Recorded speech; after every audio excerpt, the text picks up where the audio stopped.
What's Oh, up? I sincerely I'm not sure how to pronounce your last name. So I think that would be like a great like first question so that I don't like stumble. How do you say your name? so we say Ikhwan. Ikhwan. Yes, That's Ikhwan. Yeah, you got it. so Rita Ikhwan. Rita, actually, Because I saw my that. first name. Hold on, let's start with the first Let's name. do it.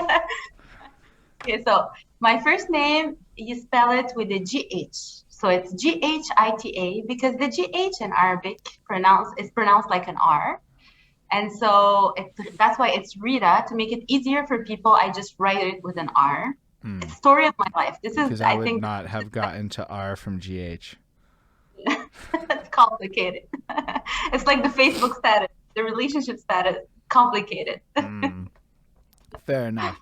So Rita Ikhwan. Ikhwan, there you go, you got it. Dope. Welcome to Bridge the Gap. My name is Holden Stephan Roy. Don't worry, people mix up my whole middle name all the time. Very few people get it right, even though anyway, that's fine.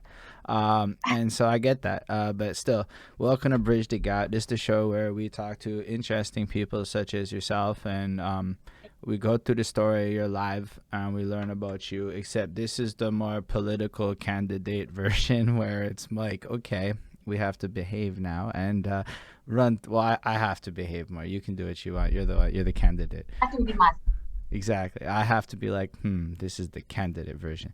But really, the goal is like, um, the election's coming in November, and typically when you Google the people in your local city councillor tier of things, there's nothing. Especially if you speak English in Montreal, where there's even less than there would be if you spoke French. And so I was like, well, I can just talk to people and just, do the whole part where I Google by like creating this stuff. And then later on, other people can watch it and then be more informed and whatnot so that people aren't acting like there's no resources. There's also NDG winning and a couple other people out there doing it for the neighborhood. So shout out all the different English media sources. There's another one too. I can't remember their name right now. Something like On the Mic or something. I don't remember. But there's a few places that are like around, like doing the thing. So like all y'all politicians too, go hit up these English platforms and do your side of it because they might not be brave enough to hit you up. It's scary to hit up a political. It's not really that scary now, but it was like, yo, you Yeah. you look at the person on like the campaign flyer and you're like, they're busy and stuff. No, no, this is old school politics. This is the new generation. This is the Mm, 2021 generation. You know, I just regular appreciate that. people. All right, so to get this started, we tend to go like this chronological, like through your life approach, the story of you, like it's a Wikipedia page, like blocks and stuff, just to like get a sense of who you are.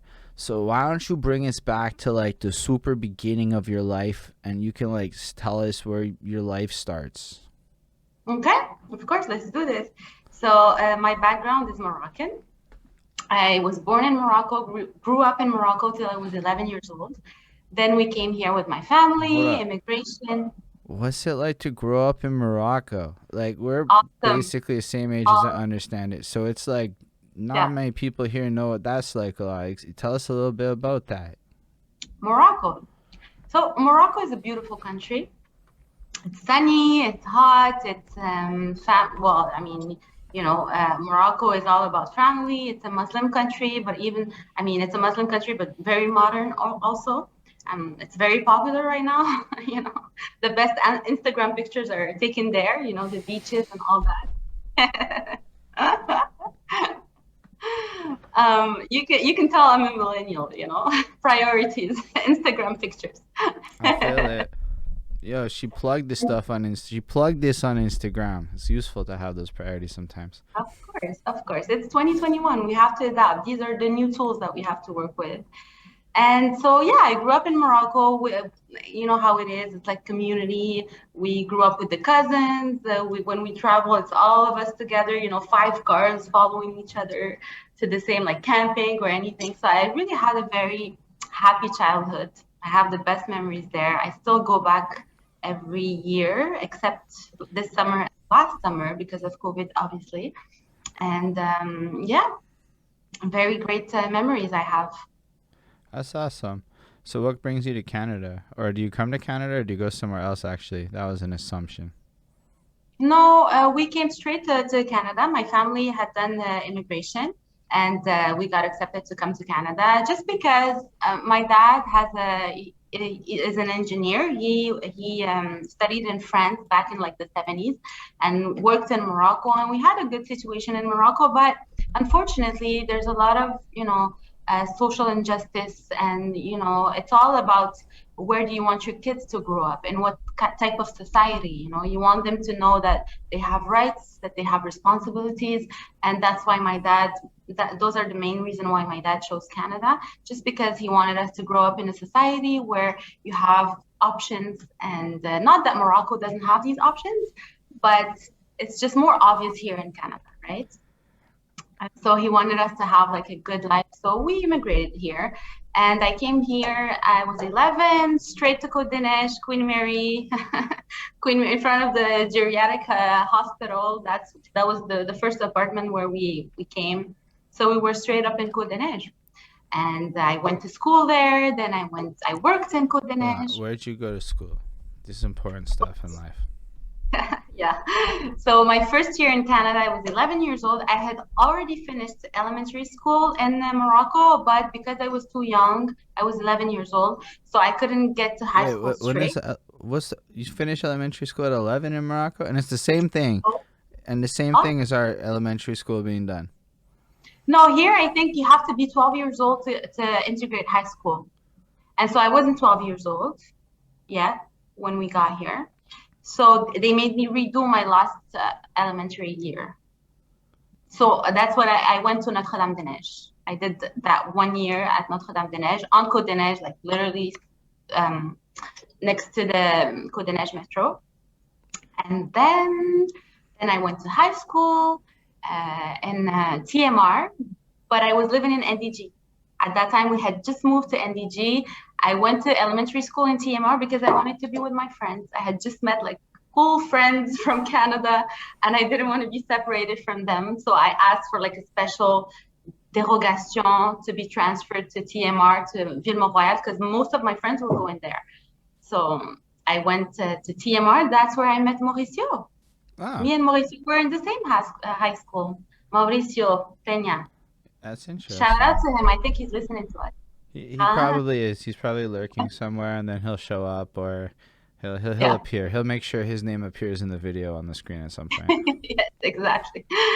So that's it. I did high school in TMR, it's an École Secondaire Montréal. And it was a great experience, honestly, because it's all about diversity. This school was crazy diversity, and I loved it. Those were like my first years in Canada and the best years, honestly. I was living in NDG. So I spent 10 years in NDG, so throughout the high school, then started CEGEP at Bois de Boulogne. Then I started working at a law firm. Anyway, like, do I keep going? Yeah, I mean, like, it's up to you. I don't know what else you shared. I mean, the idea here is to paint a picture of yourself in a compelling way so that people understand your story. It's hard for me to know all the super significant parts. Usually, like, the high school stuff is like, I don't know. Like, I know you get into dancing at some point. When does that start in your life? So dancing, well, before we get to dancing, I'm just going to finish quickly. Cool. So I was living in NDG, as I said, and then I started, so what I wanted to do, study? I studied sciences humaines profil monde. So I have like an international profile where I've always had like big human values. So humanity, human rights, social justice, climate justice are all values that talk to me, that I love. And I've always wanted to like be, in the United Nations. I wanted to do something in that area. But, you plan and life chooses. That's how it is. So you can plan as much as you want, but life has a plan for you, or God, or whatever you believe in, destiny, whatever. And so I started working at a law firm as a paralegal back in 2011, and it went really well. And I stayed there. So I did my CJEP, then I started working.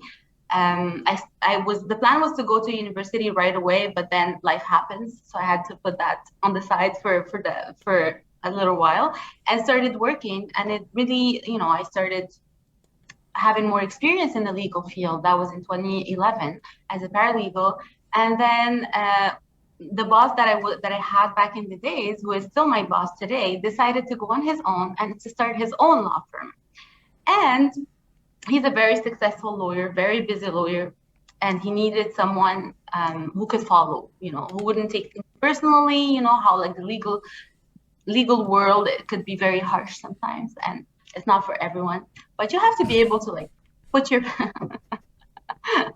you have to be tough. I don't know, someone was asking about my age because apparently I look young, but you have to have it in you to have a strong personality, to be tough. And so I think that he saw that in me and asked me to be his office manager for the new law firm that he started on his own with his partner. With his partner 6 years ago. So I started managing that law firm, and this is where we are today. Like actually now, I'm still at the office. Fair. Like, what does a office manager at a law firm do? Well, everything. When we started, it was just the three of us. I was the plumber, the receptionist, the handyman, the everything, the paralegal, I do les comptes payables, comptes recevables, HR, anything that has to do with the office. The only thing that I don't do is go in front of a judge and plead. That's the only thing that I don't do. But everything else I do. So everything that has to do with HR, accounting, dealing with the suppliers, paying them, invoicing the clients, everything. That's fair. That sounds like you have a lot of experience in a lot of fields to get, stuff moving if you need to get things moving. Mm-hmm. Yeah. No, seriously, I think that helped me a lot. And it's good to, do a lot of things. And that's where dancing comes in play. So because we were just starting the law firm, and also actually I skipped a few parts of my life, but I also owned a business in Côte-des-Neiges. I had a cafe in Côte-des-Neiges. Where? It was right on Gatineau and Lacombe. La Maisonnée? Sort of. Like in front of it. It's like the downtown of Côte-des-Neiges. So I used to own a cafe there, and it lasted 2 years. It was a great experience, but I was only 25 years old, and like you don't know exactly. You're naive and you're very innocent at that age, and you think that everyone is nice and everyone wants good things for you, So it didn't go well at the end, but it was still a great experience. I had great clients that are still my friends right now, and so that was a good experience. And so I was managing my cafe. I had my cafe at that time, managing the law firm that we were just starting. So everything to set up when you start a law firm from scratch. So you have to call the suppliers to tell them, hey, we're a new law firm. And, you have to have credibility. They don't know you. So you have to establish all of that, before. You have to have employees because, as I said, the lawyers that I went to start the law firm with is very successful. So all of his clients followed him. So we still had a lot of business going on, even though it was just the three of us. All the clients followed us. So we had to really start hiring really quickly more junior lawyers, more legal assistants, a receptionist, all of that. So I was doing the hiring. I was doing the paralegal work. I was doing everything. You know what I mean? So it was a lot of work. Plus the cafe that I was managing wasn't going very well. Managing the cafe is everything. Paying the employees, make sure go do the groceries for the cafe after my day at work. And anyways, it was a very, very stressful period of my life. And I needed something, you think? I needed something to just, release my stress and release, end with my day, let's say. And so I started dancing. I know I've always wanted to dance. I've always loved Latin music. And it's also because, how Morocco and Spain are very close.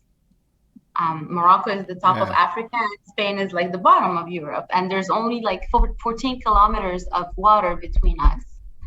And so our cultures are very, very similar. In fact, north of Morocco, I'm not from north of Morocco, but north of Morocco, they speak Spanish. Like it's their second language. It's like English or French here. So we have like a common culture.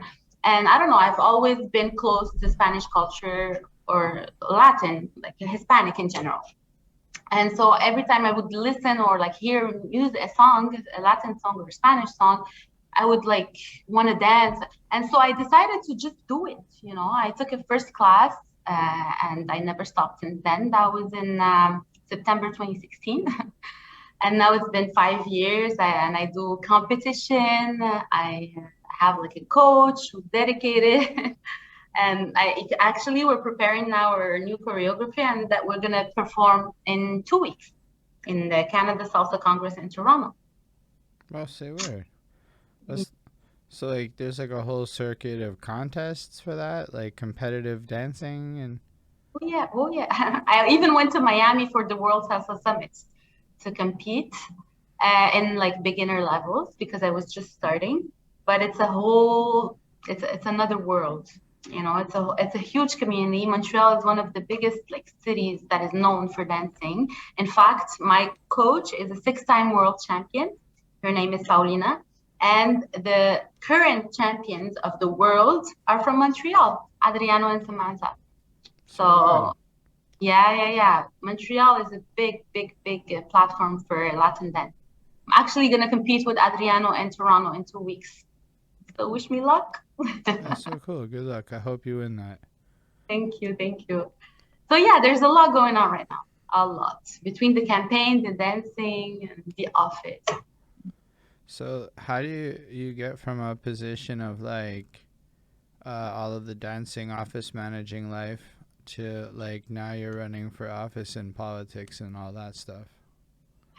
So most of the people who react to my posts about politics and municipal like elections and stuff, they're like, I don't know, it just feels natural to see you in that position.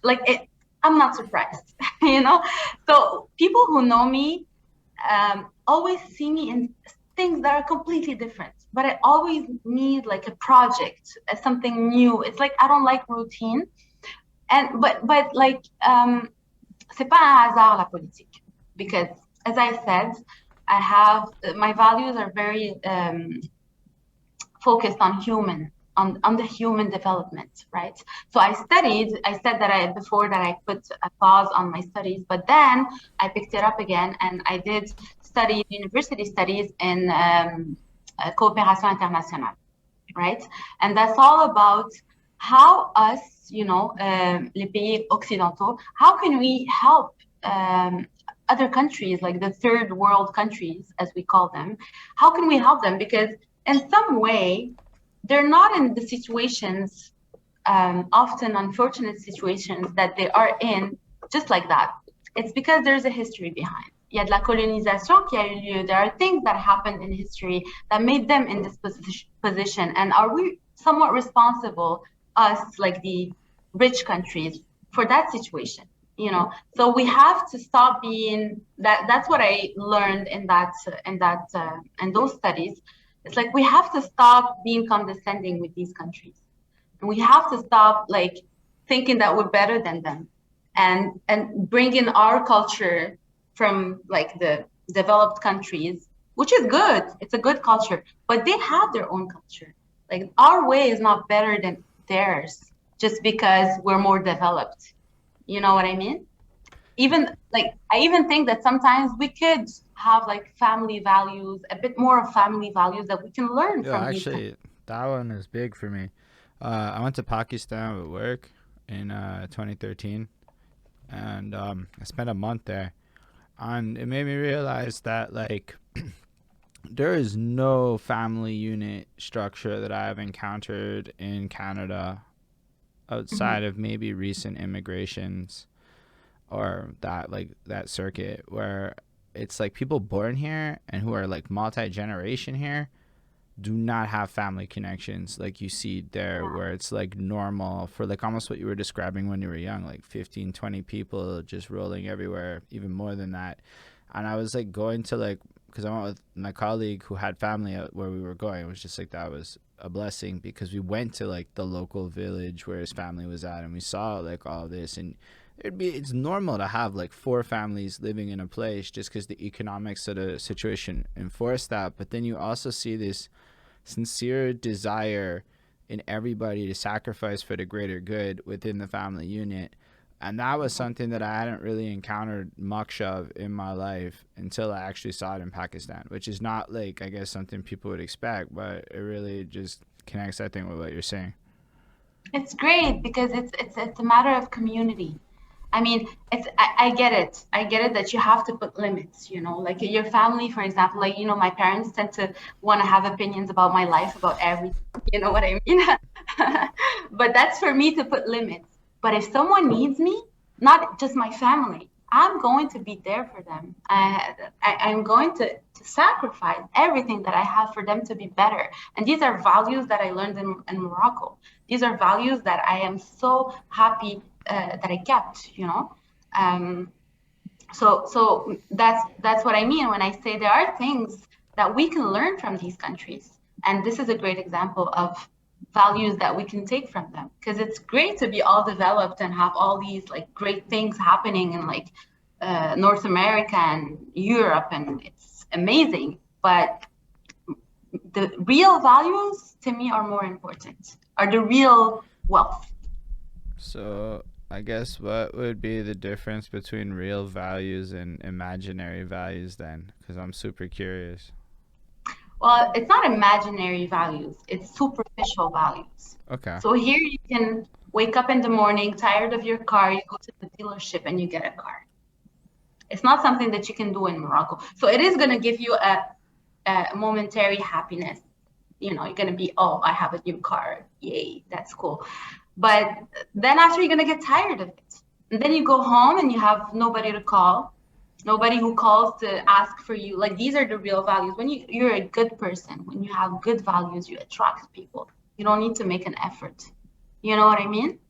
And this for me is way more important than like superficial, just for appearances and just to show that you are someone or you have things. Fair. So Yeah. you're into like the substance of human connection over the materialistic pursuits of capitalistic goals. Of course. Exactly. You said it well. My English is not as developed as yours. That's fair. But you also work with a bunch of lawyers. You're probably exposed to more real money than most people are. Like, Yeah. real money doesn't act and behave like the same way. When I say real money, I'm talking like millionaire types. Yeah. Yeah.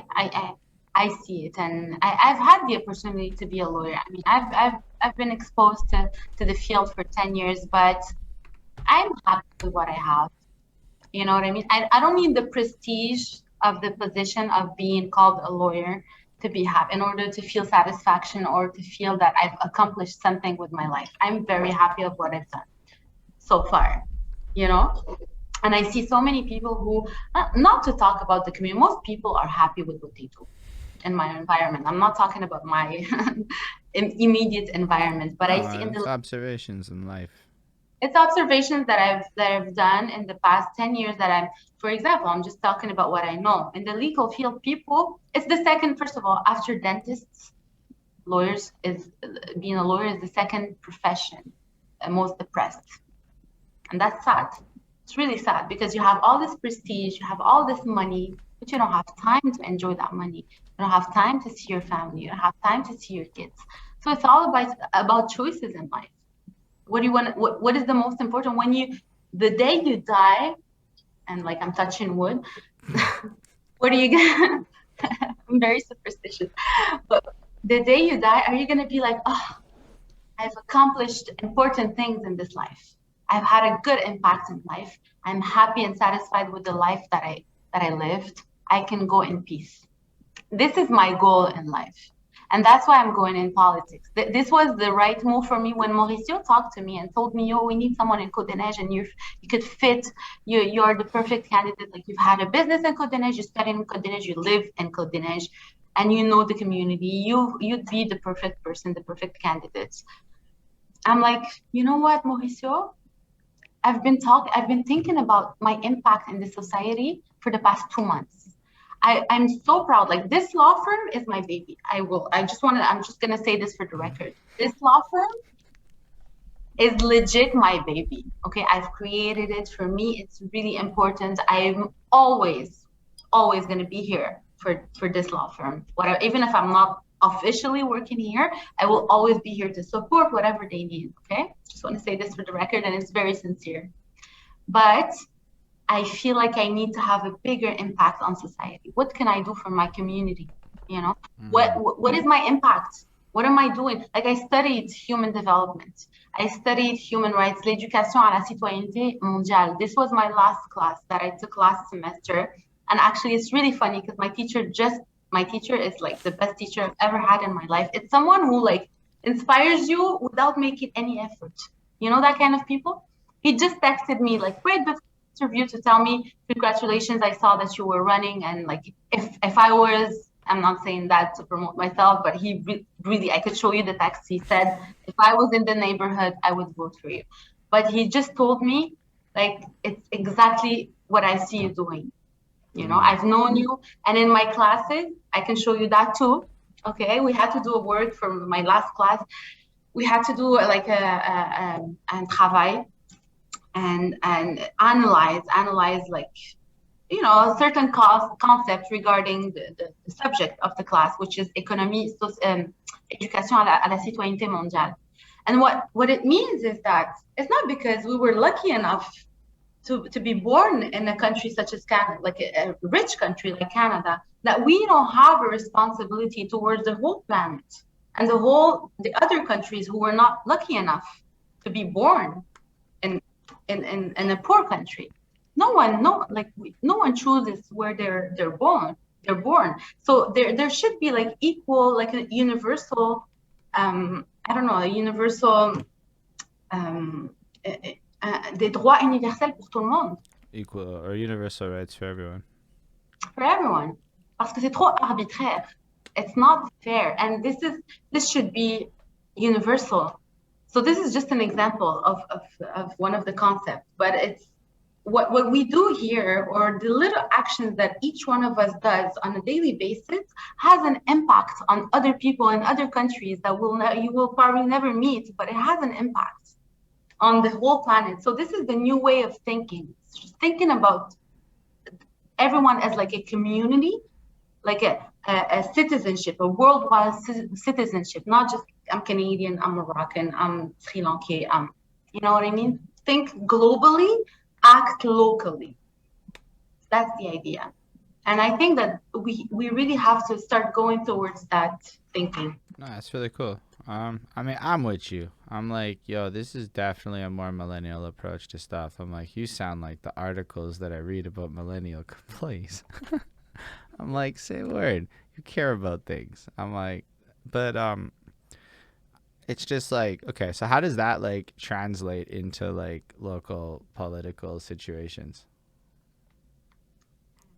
Okay, so for example, for companies, political, I told you, I'm not really a politician, but I'm going to use my knowledge to benefit the political world, you know? So to me, politics sounds negative.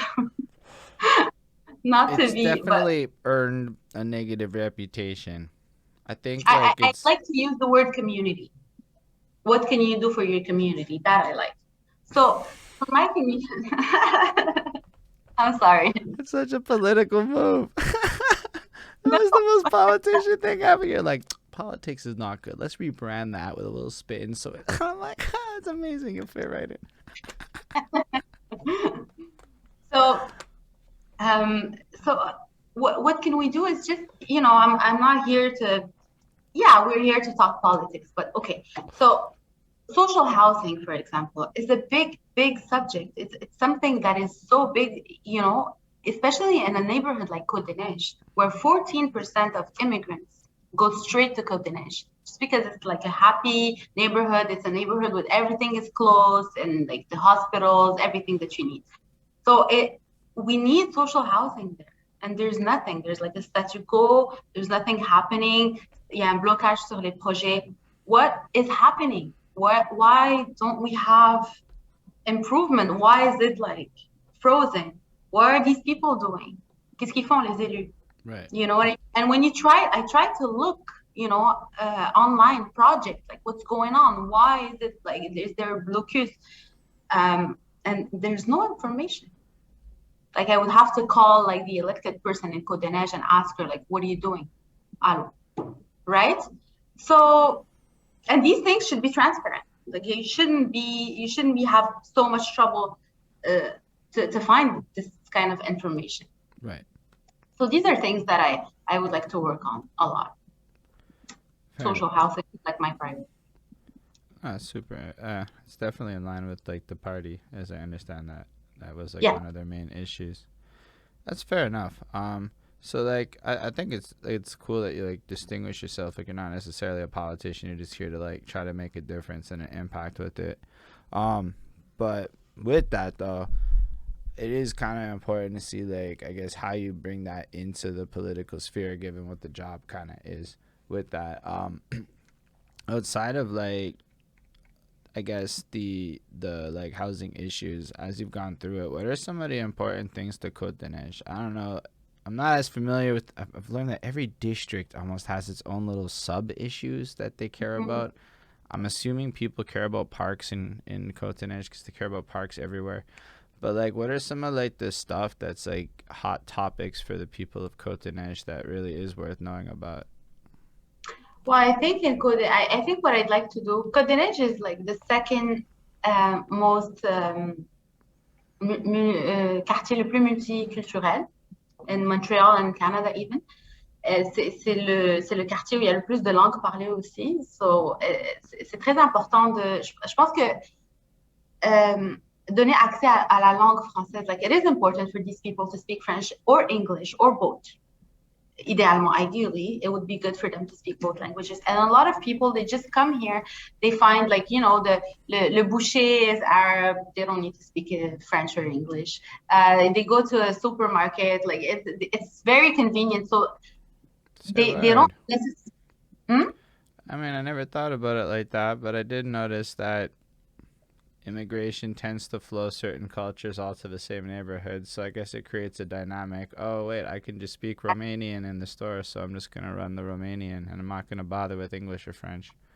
Exactly. I don't need to make the effort, and that's a problem because then they don't have access to good employment. They're just gonna work like at that same butcher or like at that same like little business where they don't need to make effort, and then ils vivent en marge de la société, and that's not what we want, because these people are smart. These people have abilities that they can use within the society and like participate in the dans le développement de la société, but they don't do because they stay in their comfort zone. And so we need to stop doing that. Mettre les gens en ghetto. That's what it's called. Genre, laisser les gens vivre en communauté, c'est bon. It is a good thing, but also it has like, c'est un couteau à double tranchant, dans le sens où il faut intégrer ces gens-là. Donc ça, j'aimerais travailler là-dessus, peut-être faciliter l'accès au français, à l'anglais, et je donne l'importance au français autant qu'à l'anglais.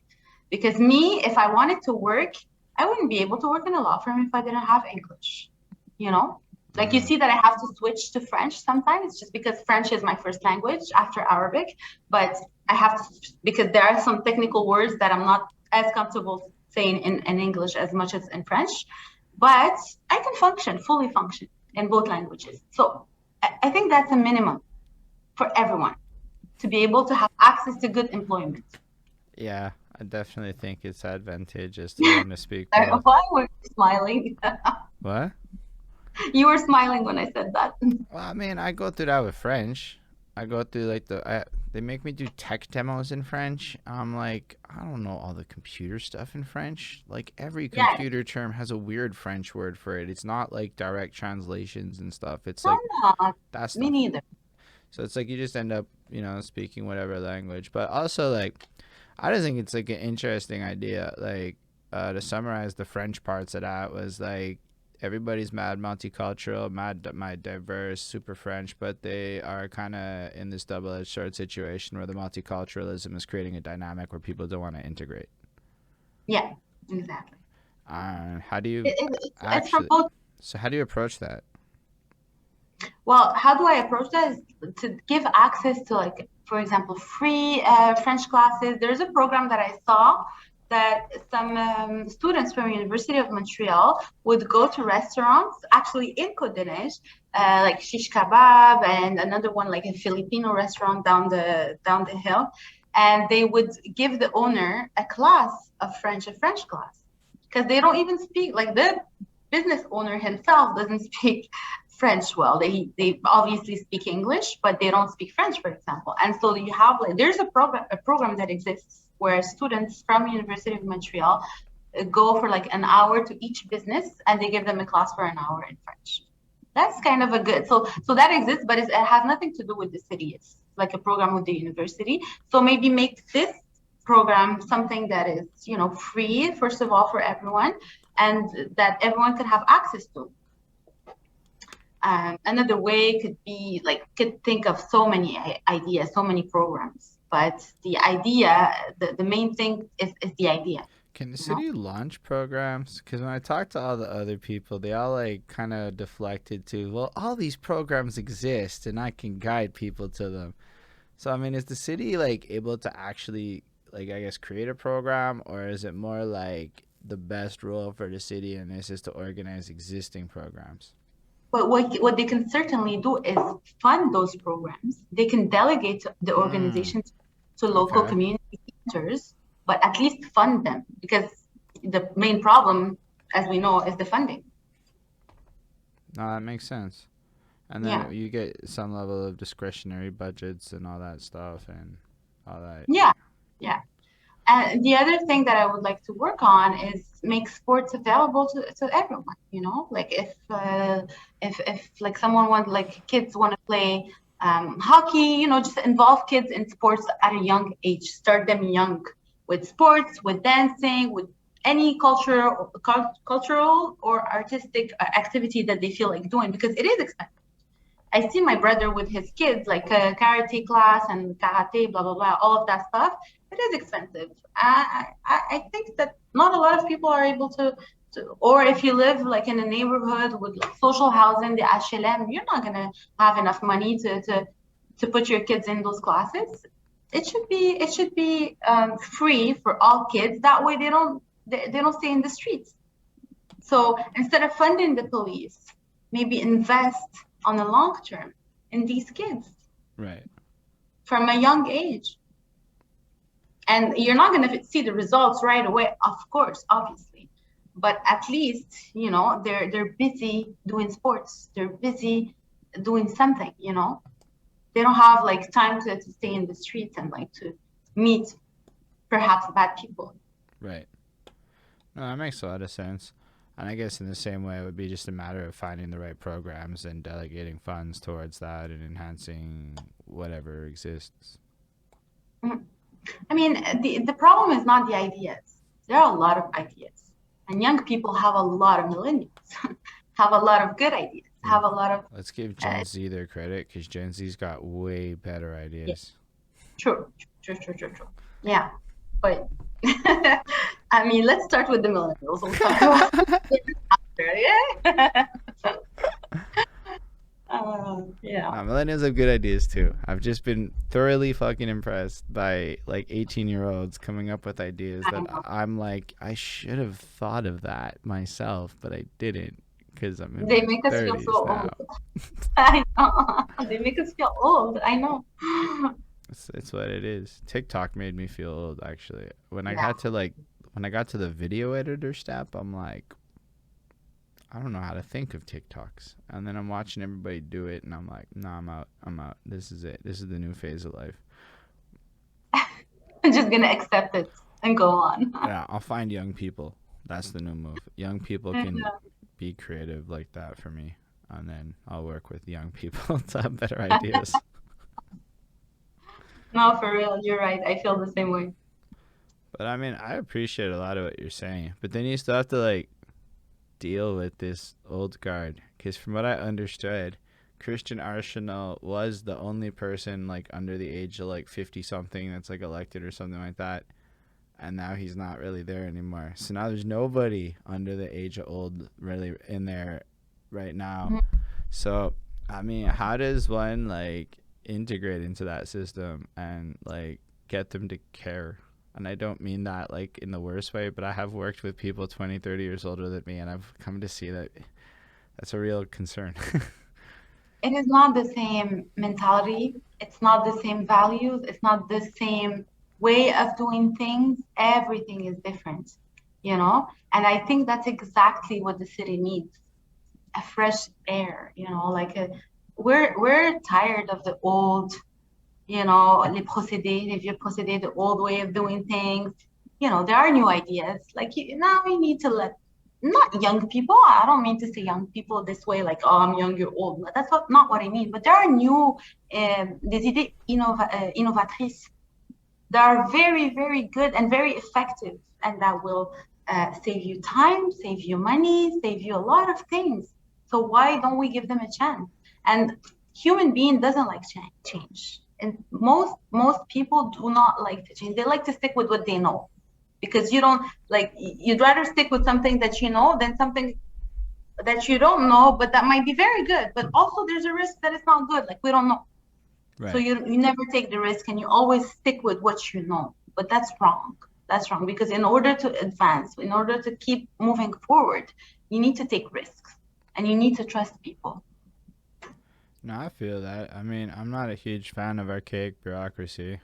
Like, I feel like, well, there's a lot of bureaucracy that gets in the way of things and it makes stuff inefficient. But, like, what I understand of the city is there's a lot of that, a lot of positions, a lot of people. Because then there's the non elected side of the city that the elected side of the city has to work with. And then everybody has to be friends. So you're fighting legacy institutions and stuff. I'm like, that's wild. Like, it's like, but I think like one of the things that can make a huge impact from the politician side of it all is that level of communication and transparency with like the people out there. Do you have like any plans of leveraging social medias and stuff to kind of almost create that out that like I guess information flow? Because a lot of the things seem to be like people think nobody cares about what's going on in the city, and I'm convinced nobody cares because nobody tells anybody what's going on in the city. It's because it's not popular. Municipal election, municipal life, everything has that happens. And it's crazy because it's the most important decisions for the citizen, for Monsieur, Madame, tout le monde, are taken in the municipal level. So it is very important that people get interested in the municipal life, because that's where it happens for them. That's where the decisions gets taken, the decisions that impact them the most. So it's really crazy that it's only, I don't know, like 35 or 36% of people who participate in municipal elections, and that's crazy. And Well, that's I why I'm mean, fine. the federal Nietzsche had 35% of people vote in the federal election, so at least it's on par with the Canadian government. Yeah, I'm yeah. not saying that's a good thing. But to be honest, that was a fail. I mean, Big all fail. this money, all this time for the Mark, exact same thing. 4 more years of Mark Gallinal. I have no love or hate to that guy. He's just there, and everybody seems to He's just like there. him. I've never talked to him. Sometimes I hear people see him in the streets, so I know he's a real person. But like, I don't know anything about him. He's an astronaut. They're really big on that. Former astronaut Mark Garneau. I'm Yeah, like, fair enough. yeah. But Uh-huh. yeah, would you? How do you fix that communication issue? Because I can tell you one thing. Somehow, the whole city cares about bike paths, I actually plan on leveraging the bike path war to my personal benefit by sensationalizing people because they're like that, so I may as well. And I'm very passionate about bike paths personally. I find it like, to be fair, I'm not for superfluous bike paths, but I have to admit the bike path network at Atwater when you're trying to cross the scary you're gonna die part is kind of lovely. It's lovely. There's a scary you're gonna die part there, and now it's not. Yeah. It's no longer scary you're gonna die. In fact, it's you can't fucking come here, go there, cyclist. And I'm like, oh, okay. So like that managed to be a hot topic that captivated pretty much the whole city. So how Yeah. do you get garbage cans like that? I'm putting that on y'all. Like y'all could be like with more flair and stuff. Like yo, So honestly, I'm all for bike paths, but not like let's calm down. Let's relax. I mean, we still have to exist with everyone else, you know? So I don't know. I don't know how I feel about that, honestly. I know that a lot of people are pissed about it. Um, every time I talk to someone, they're like, oh, we can't. but Like, that's this is so the thing. municipal though, right? Like that's a Yeah, hot municipal issue. That's all I'm saying. yeah. Well, most people won't.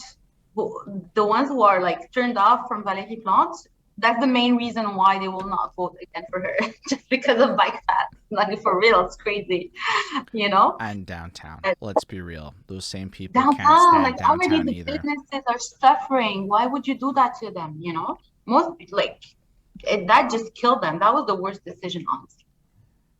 Yeah, yeah, honestly, yeah. I mean, I don't have answers to everything, to be honest. It would be lying to you to say that I have answers to everything. I can't possibly think of everything. That's being me transparent. But what I know is that I'm a very determined person. And when I start a project, I finish it. That's for real. That's for sure. I So appreciate that. yeah, that's really something about me. And that's what people say, like, that's why people say, like, people who know me, who've known me for years, they always tell me, like, we're not even surprised. Like, Rita always needs something new, like something big. When it was dancing, it was the same reaction. Every time I need like a project to stimulate me, I can't. So, and when I do something, I do it passionately. So I guess how do you connect with the community given your role and stuff? Like I mean that like literally because I'm watching like a lot of people are doing the walk around thing. So I'm Okay. fascinated by this process. So how do you like tap in and get the good information you need to advocate and all that stuff? Well, first of all, I'm a very sociable person. I talk to everyone. I go walk my dog at the park in front of my house every day. So I talk to everyone. Most people know me already. Also, I've been a volunteer for like many associations for many years. So I'm pretty not well known. I don't want to say well known, but in the community, people kind of know who I am. I've worked at the Pharmaprix for 2 years, like the 24 hours, Queen Mary and Côte-des-Neiges for 2 years. So, and I started the photo lab there when I was like 16 years old or 17 years old. So like I took the photos of everyone on Côte-des-Neiges. um, so, and yeah, the associations, I worked with an association, ça s'appelait le Congrès maghrébin au Québec. And the main goal of that association was to create a bridge between the community and the société d'accueil. So mainly the new people who Mm. arrived here. And it was to show them, the main goal was to like show them where to get jobs, where to do everything, you know, just create a bridge between them.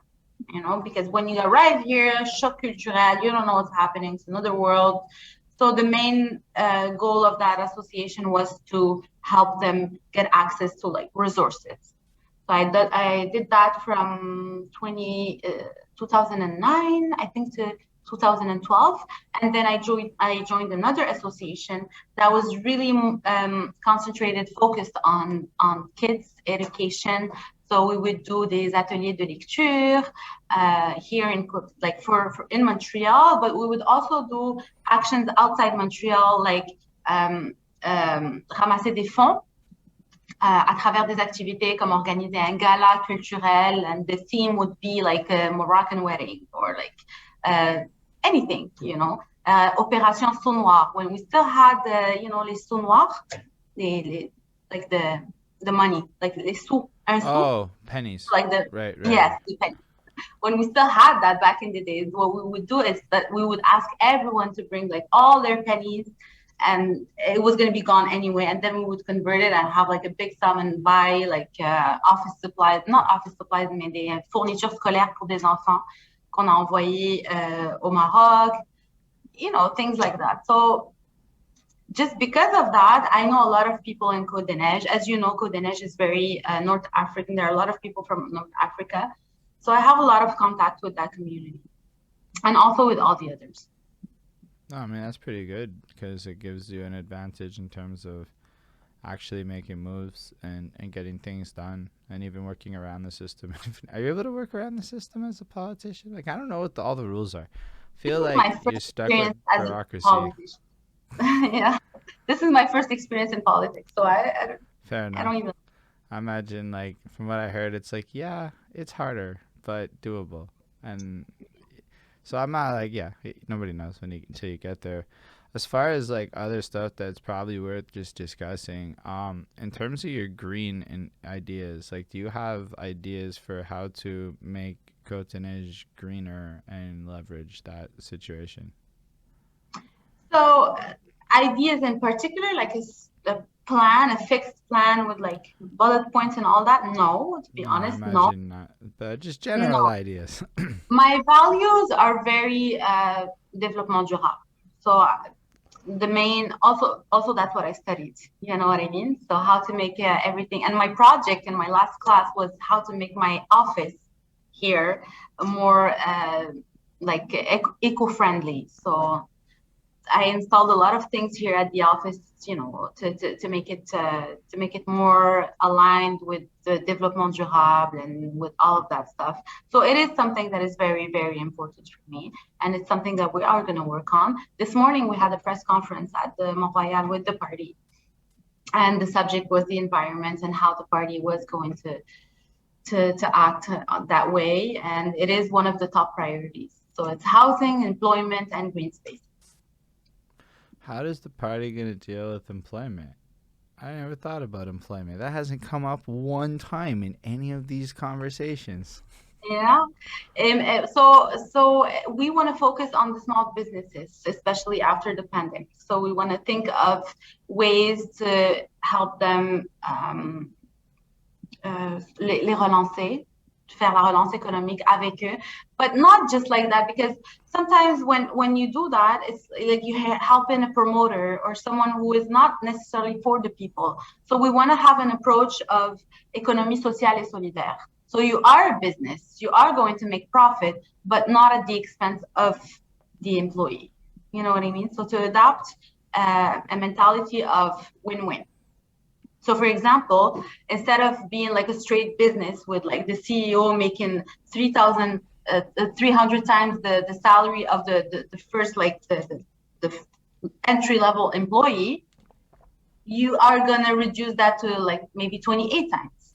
And that makes you a bit more, tu as une conscience sociale en tant que compagnie. Right. So basically, That's just an it's example, not but even that drastic, right? So you could then, in theory, encourage tax breaks and incentives for these people to like pay themselves less, which effectively gives the stockholders what they want.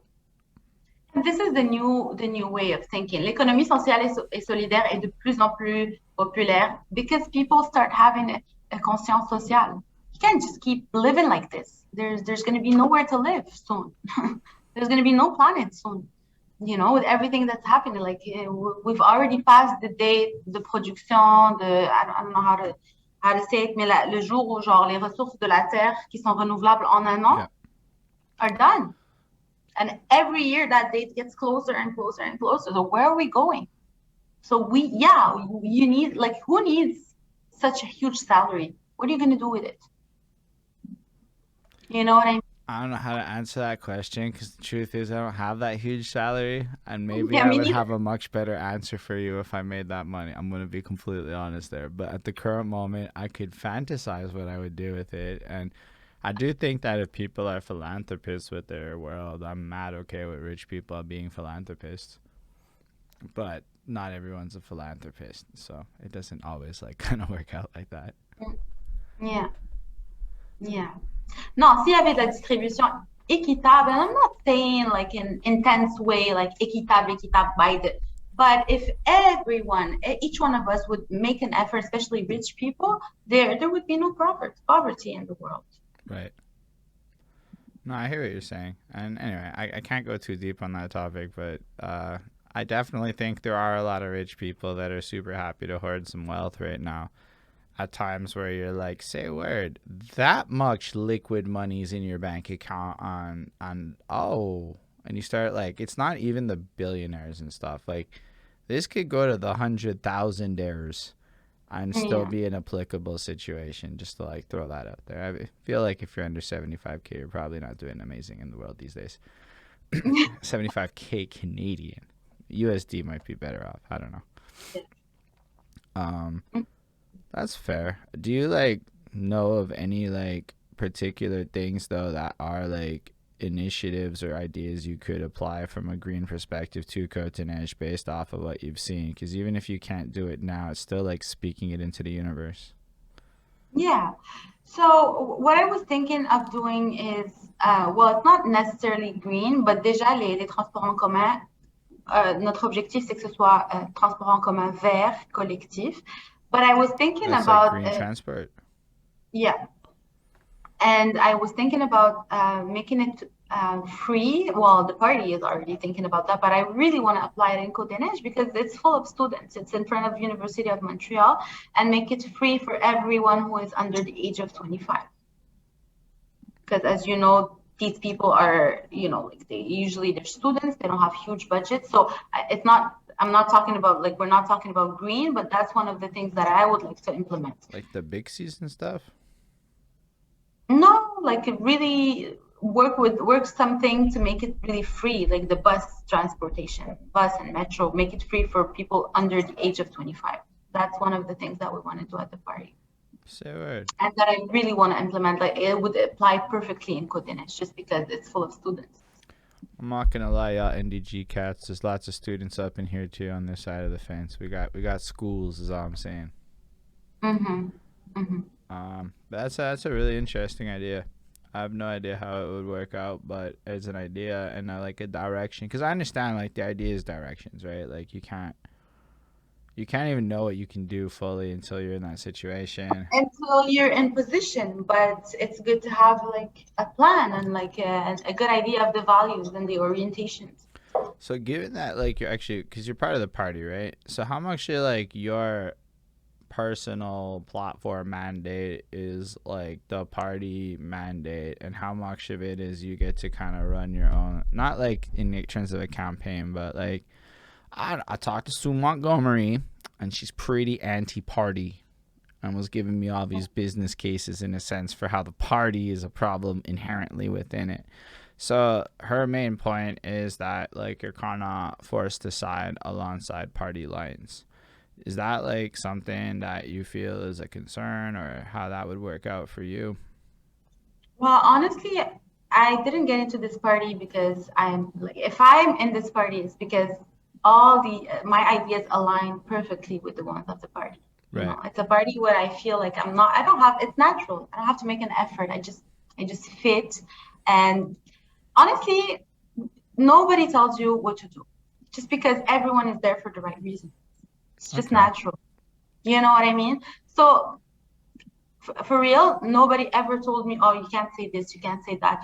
I'm just being 100% myself. And I think that is the main force or like strength of this party. Right. That's cool. Yeah. As far as like the campaigning stuff goes, what kind of stuff do you want to do to like reach people?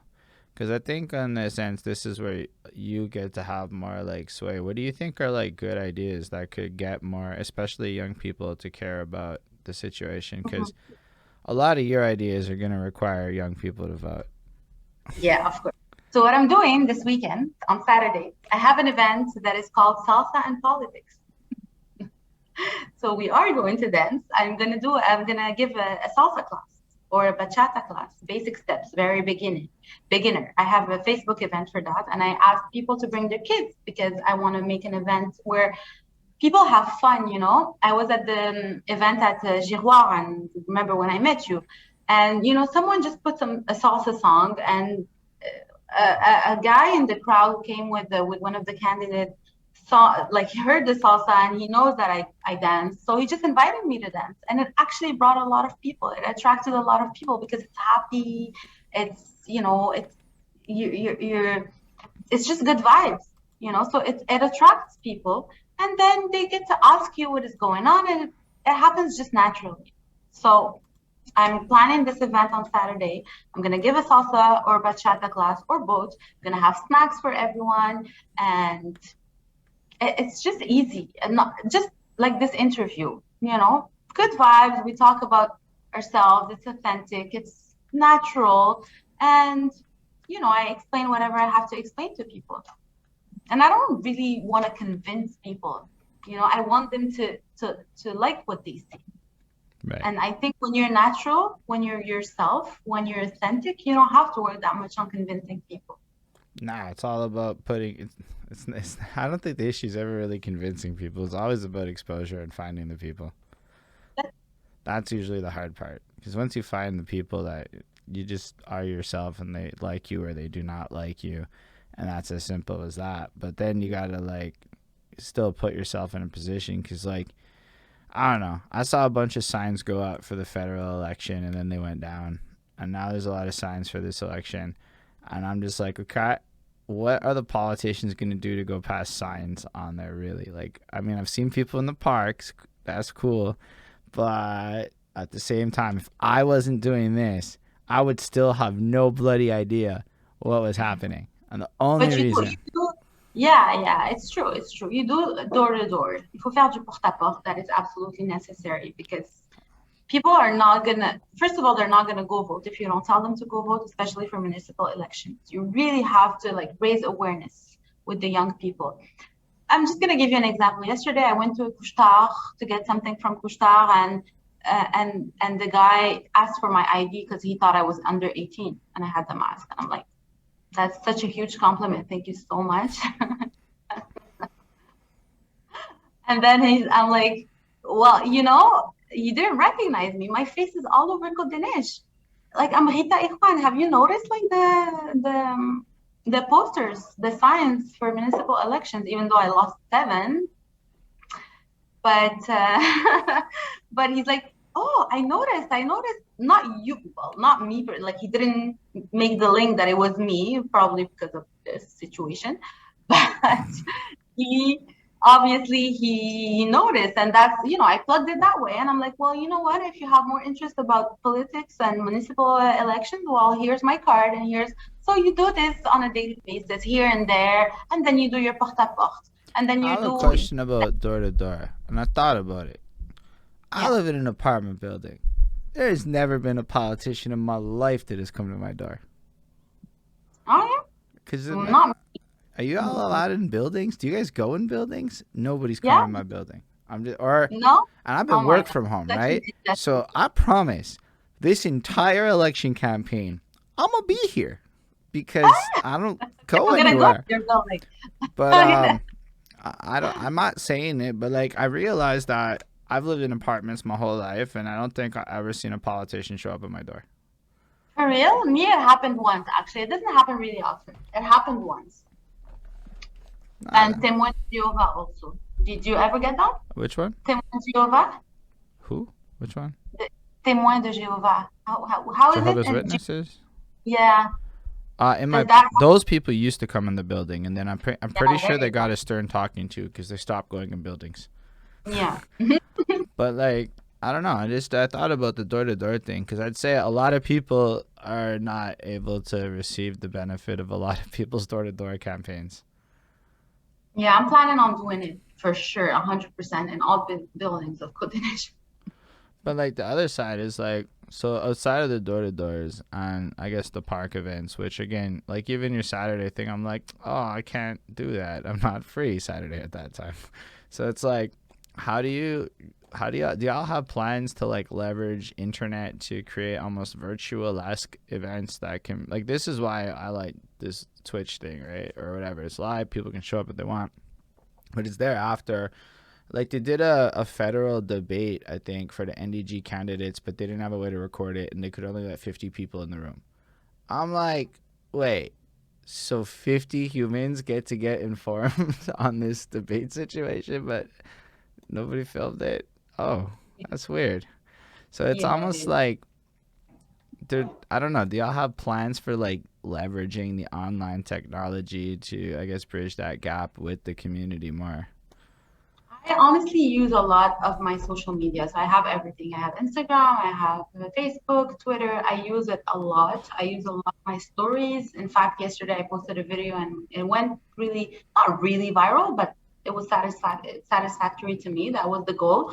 And I got a lot of support from it.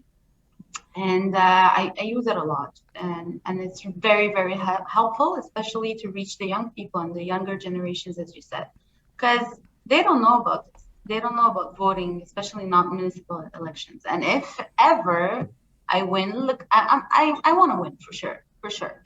But if I don't, it's still going to be an amazing experience. And I'm super grateful whether I win or not.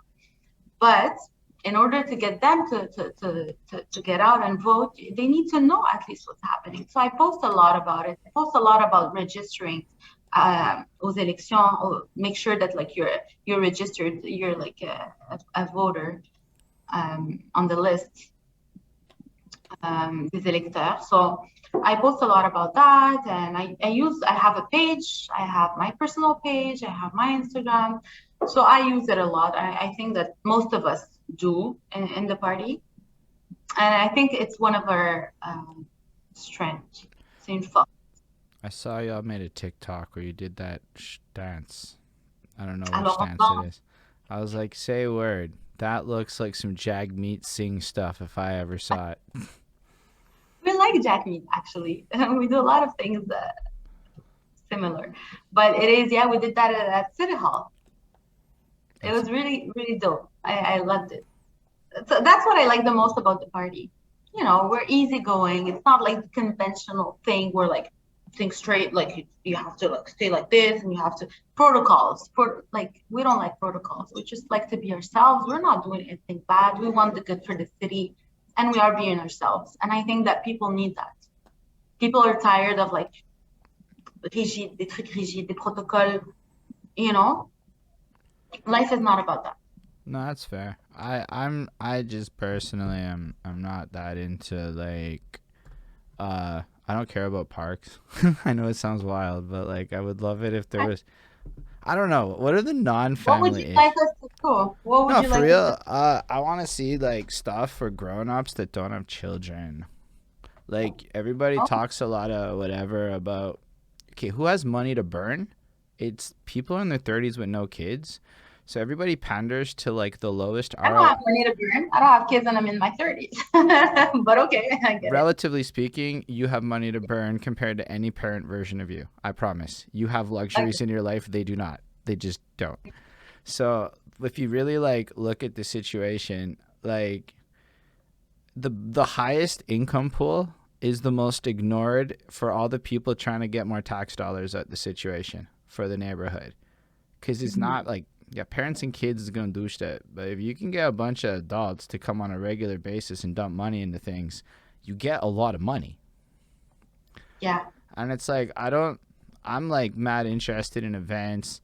You know, like the music scene's a huge passion of mine, venues, call it whatever. But like, honestly, the coolest thing I seen in like my neighborhood was that Monkland Festival thing where it was like, oh, say, we're competing with downtown for a minute. That's dope. I don't have to go downtown or leave NDG to go to anything. I don't know about Côte-des-Neiges. It might actually have more options. I don't really spend that much time in Côte-des-Neiges. But for me, it's Yeah. like, cool. I know what the parents care about. I know what the kid friendly stuff is, but I don't know where the adult stuff is. And nobody's had an answer. Most times they deflect at that point. And I'm like, fair enough. I just assume that these aren't good voting topics because some of the issues might like piss off parents if you're like, yeah, I'm cool with the weed friendly space over there. Like, you know, like it creates a bit of a paradigm, but like that's where I think a lot of the issues is like 9 times out of 10, it's like the family friendly event's boring as shit. I don't want to like you guys say family friendly, and I'm like, oh, I gotta be sober or at least pretend I'm sober.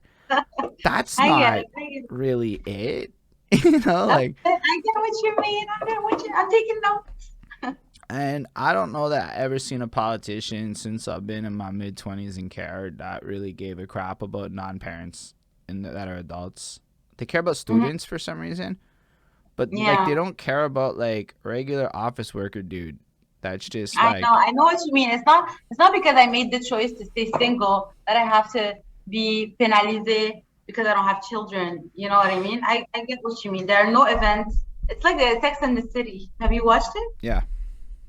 So it's the same thing, you know, where like she's like, not because I don't have kids that I can't be celebrated. You know, like they celebrate moms and all that. Let's celebrate single women. You know what I mean? I do. And It's like we're almost shamed because we're in the 30s, we're in our 30s and we don't have kids and we don't have a family and like it's not a real life until you have kids and you're married. or at least politicians don't care. Is my general feeling. And I know that they care, It's the right? whole society. And I I know think it's that like they care, but and I get the social dynamics of how the optics of I've had people be like, I wish I could smoke a joint with you in the park, but like, you know, if I get a picture taken with me, I'm like, say a word. I'm never running for office until that's cool. But like, no, I get what you mean. I don't know. So it's hard for me to even like picture it because like it just feels like there is no room in the issues. Like honestly, affordable housing is a small concern for me. It's not my biggest concern. And like a lot of these things, I mean, it's a relatively small concern, but I'm also like, it's kind of like, that's such a big topic that I don't know how anyone on earth solves that problem. Canada as a country is failing that issue. It's a federal Yeah. issue more than it's anything else, and I don't think a lot of people realize that. Um, but like with that, it's like, okay, so what about the cultural development of my neighborhood? So like honestly, it's more fun. Like, you know what the coolest thing I saw was when Alex Montenegro Bootleg organized this like summer of events prior to COVID at Trenholm Park, and it was like bootleg mixed movies in the park, and it was like bootleg everything. It was so amazing. But like it didn't feel like this is some kid thing the whole way through. It just felt like there's stuff in the park. Come to the park and do stuff. And I feel like that's it. Like to me there's a lack of like that adult shit in the neighborhood, and it's almost like you Yeah, can't yeah, even yeah. go in that direction because of city bylaws. And I don't mean like 4 bars on Sherbrooke that are all within walking distance of each other. I mean like the rest of it, you know, like there is The nothing to cool do stuff. in Fielding. Nothing to do here. Honestly, None. you don't even No. unless you go to a park. That's like the only that's why That's the parks only are so thing. hot because there's nothing else to do. Yeah, it's true. So, Totally agree with that. and my only play for that to incentivize y'all is if y'all make it a cultural spot where other people that don't live here come here, the businesses here make more money, thus shifting blably blueblies and everybody's happier. Yeah. So I don't know how to accomplish Take those it note. goals, but it feels like it's never really talked about except for this apparent venue that's getting made. Apparently they're making a venue in NDG. Okay. Well, I think you mean like something like, you know how Laval people, they never come to downtown just because they have everything in Laval. Like they have Centropolis Yeah. and it's kind of your downtown and like there are things happening there. Like you actually dress up and you go out in Laval, you know, Yeah, which is that like, kind of feel. People from Laval really don't come to Montreal unless they have to. no, because they have everything there. They have their downtown, they have the movies, and it's actually a thing. And now Discount also is a bit like that. Every time I go there, I'm like, damn, they don't need to come to Montreal. They don't need downtown. And downtown is a mess right now with all the construction. Even more like, mm. Yeah, but I hear you. So you would like something like that for NDG or similar. Just things to do for adults. Yeah, like I get it. I mean, I I don't feel the same way. And I don't know. That would be like the most things. I mean, I know that stuff exists, and I've talked to people, and I'm like, I mean, I realize a lot of my wish list is pretty grandiose and not gonna happen. But like, in general, that's it. It's like a focus on creating a like. How do you get these 22-year-olds to be like hashtag NDG everywhere they go? Like to me, that should be like the actual goal of like everybody, because that Yeah. generates. Yo, imagine you had fucking Kylie Jenner taking pictures of the freaking Kushtar. Now it's not a Provisoire on Madison with the Our Lady of Grace mural or whatever. Like, like how do you create that ecosystem? That would be like litty stuff that would excite me and make young people give a crap about politics. Yeah. Good But, point. Take but, but I don't know. I don't know how to actually implement that, because then you get to the rest of the world and etc. And That's why you need younger people who would be receptive to that, elected, yeah, you know, because it's all about priorities. It's all about mentality, priorities, what for you makes sense, you know. And to me, this what you just said makes a lot of sense. And maybe that like it's not because it's not about age, but age has a lot to do with it. You know, we like to enjoy our time right now. It's different. yeah, no, I don't know. I think that would be the thing I care the most about. Otherwise, I mean, it's a lot of better snow removal and the regular stuff that people would all love. Where, trust, I know that that's a can of worms and that nobody has In answers. everything in life, you need a bit of everything. You know, you need pleasure, you need serious stuff, you need a bit of everything. No, I feel that. Um, I don't know what else to ask about all of that stuff. I feel like at this point, anything else would just go circular, because we've reached that Yeah. point where that's what you're gonna be able to answer about things. But do you have anything else that you want to share with the people? Honestly, all I'd like to say is that I'm a person, a very devoted person. I would love to serve my community. I would love to be there for my Côte-des-Neiges people and to be given a chance to show them all I can do for them. And I don't even want to say more than that. I like to act. Action speaks louder than words. So if you guys want to give me a chance, just vote for me, and you'll see. Sometimes you have to take risks in life. No, I definitely appreciate that. I don't think I can vote for you, so I don't really have a No, huge stake in the but you can vote Côte-des-Neiges. for my party. I can vote for, I think, Joel, and do we get to vote for the mayor of Montreal? Like, I really don't remember how municipal voting works. If there, yeah, if there's no candidates, you can vote for like you vote for the mayor and you vote for the candidate in your borough. Yeah, But the mayor of NDG or the mayor of Montreal? all of them, all of Fair. the above. Fair enough. Yeah, no, that's definitely dope. I appreciate you coming in. I think Thank you it's a so great much for having me. conversation. Thank you. Yeah, it's humble. Thank y'all to those that were watching. I appreciate everybody here. And for those of you watching it in the future, definitely make sure to like, comment, subscribe, all those good things that you're supposed to do. Make sure to check out Rita's stuff so you can get a sense of where she's at, and follow her on the socials and all that good stuff. Remember, elections in November, everybody. Yo, live long November 7th. and prosper, everybody. Thank you, Holden.